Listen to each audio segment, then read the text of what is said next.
Commander, are you coming to check up on me? You look much better. How are you feeling? Dr. Chakwas assures me I am going to be fine. I was impressed with her knowledge of Asari physiology. You're in good hands. Dr. Chakwas knows what she's doing. I never properly thanked you for saving me from the Geth, Commander. If you hadn't shown up, I'm just glad we got there in time. So am I. I know you took a chance bringing me aboard this ship. I have seen the way your crew looks at me. They do not trust me. But I am not like Benezia. I will do whatever I can to help you stop Saren. I promise. Don't worry, Liara. I trust you. I know you won't let me down. It means a lot to hear you say that, Commander. Thank you. Do you know why Benezia joined up with Saren? I don't understand it. She was always outspoken about the need for the Asari to become more involved in shaping galactic events. Maybe she thought allying herself with Saren would somehow be for the greater good in the long run. At least I hope so. Any chance she's in this for power or personal gain? No, not the Benezia I knew. But I hadn't spoken with my mother in many years. She may have changed. Tell me about yourself, Liara. Me? I am afraid I am not very interesting, Commander. I spend most of my time on remote digs, unearthing mundane items buried in long-forgotten Prothean ruins. You must enjoy something about it.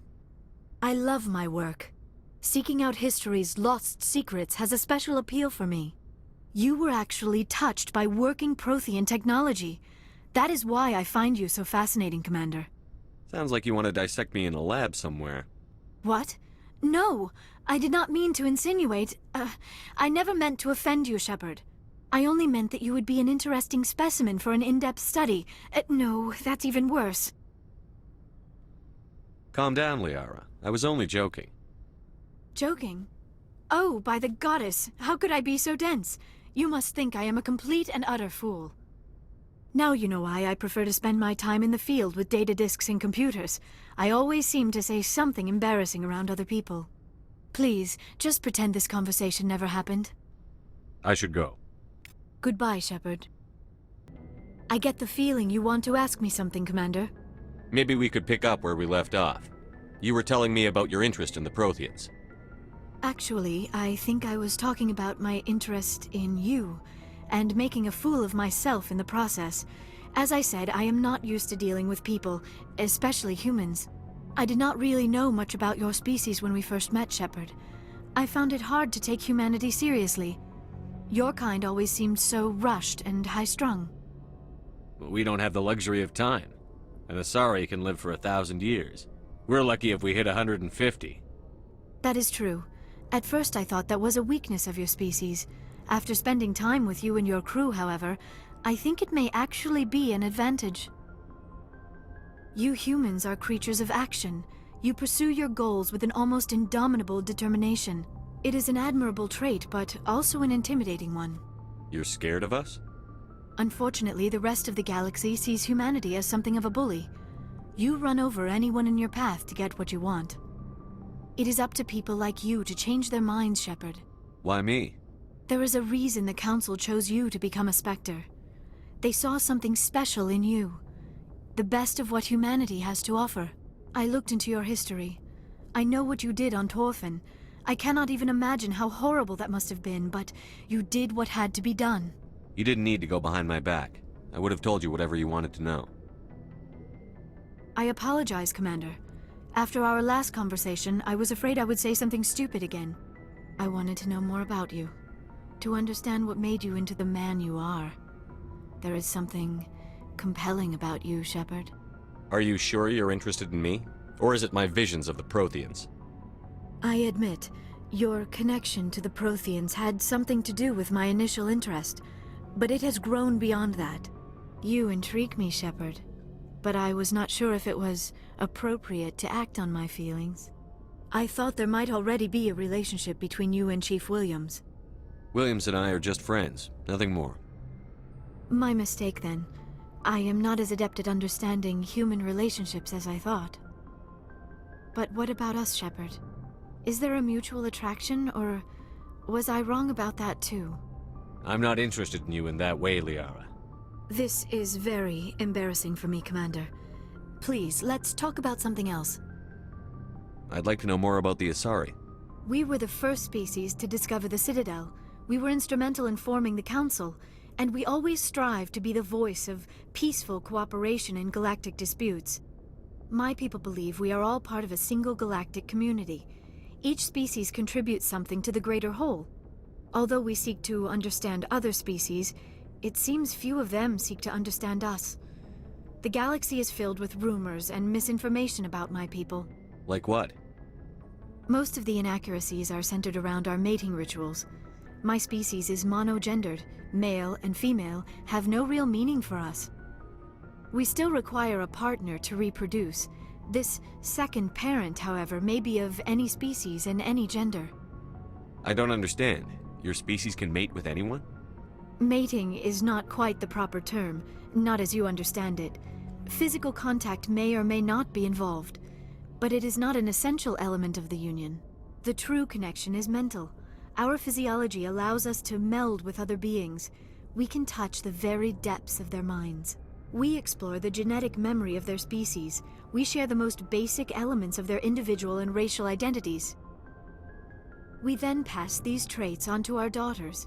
It is how we learn to grow as a species and how we develop a greater understanding of other races. What happens to your partner after the union? Every relationship is different. Some unions are a single encounter with both parents parting ways afterwards. Others can be more long-term. Sometimes an Asari and her partner will stay together for many decades. You Asari live for 1,000 years. What happens when your partner dies? Few sapient species live as long as my kind. We have learned to take a philosophical approach to our unions. We do not focus on the inevitable loss of our partners. Instead, we enjoy the time we spend with them. And even after they're gone, a part of them lives on in us. The union is a connection that transcends both time and space. Do you know who Matriarch Benezia chose as her partner? She rarely spoke of her partner. Though I know my father, if you want to use that term, was another Asari. Benezia never told you her partner's name? Union with our own kind is no longer common, not for the purposes of reproduction. Most Asari believe it weakens our species. Asari daughters inherit racial traits from the father species. If both parents are Asari, then nothing has been gained, or so conventional wisdom would hold. I am what is sometimes called a pureblood, though no Asari would ever be cruel enough to say the word to my face. It is a great insult among my people. It is possible Benezia's partner was embarrassed by their union. She may have been too ashamed to publicly acknowledge me as her offspring. Maybe she wanted to meet you but couldn't. Something could have happened to her. Maybe she passed away. You might be right. I hope you are. But I have no way to know for sure. Benezia never spoke of her partner. Whatever happened, it caused her too much pain to dwell on it. She raised me by herself, though that is not uncommon. Many Asari raise their children alone, particularly if the father species is short-lived. Often the partner will pass on long before the child reaches maturity. I should go. Goodbye, Commander. Commander, are you coming to check up on me? You look much better. How are you feeling?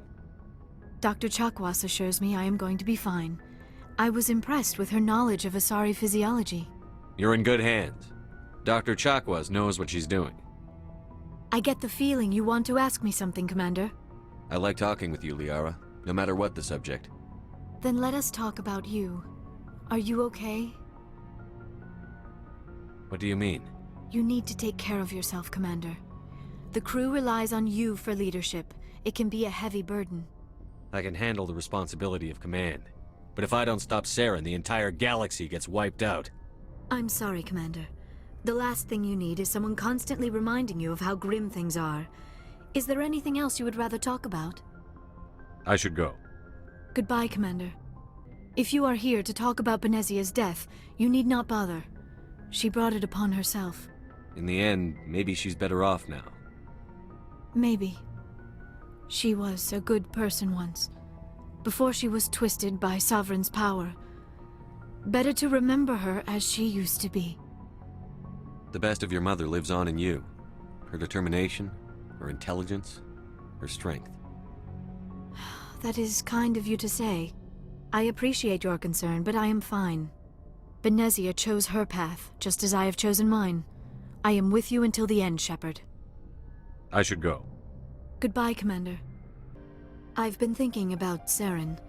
I actually feel a little sorry for him now. He's no innocent victim. He was a ruthless bastard long before he fell under Sovereign's control. I know his reputation, but he was a Spectre. I think he honestly believed everything he did was for the greater good. I wonder how he first fell into Sovereign's trap. Did he think he could somehow stop the Reapers from returning? Or was he simply driven by a lust for power and glory? Whatever Saren's reasons may have been, they're long gone now. He has to be stopped. Yes, I suppose you're right. He may be Sovereign's victim, but he is also a threat to all life as we know it. Let's not spend every free minute talking about Saren. It is bad enough we are chasing him across the galaxy. I should go. Goodbye, Commander. It's strange, being a fugitive from the Alliance.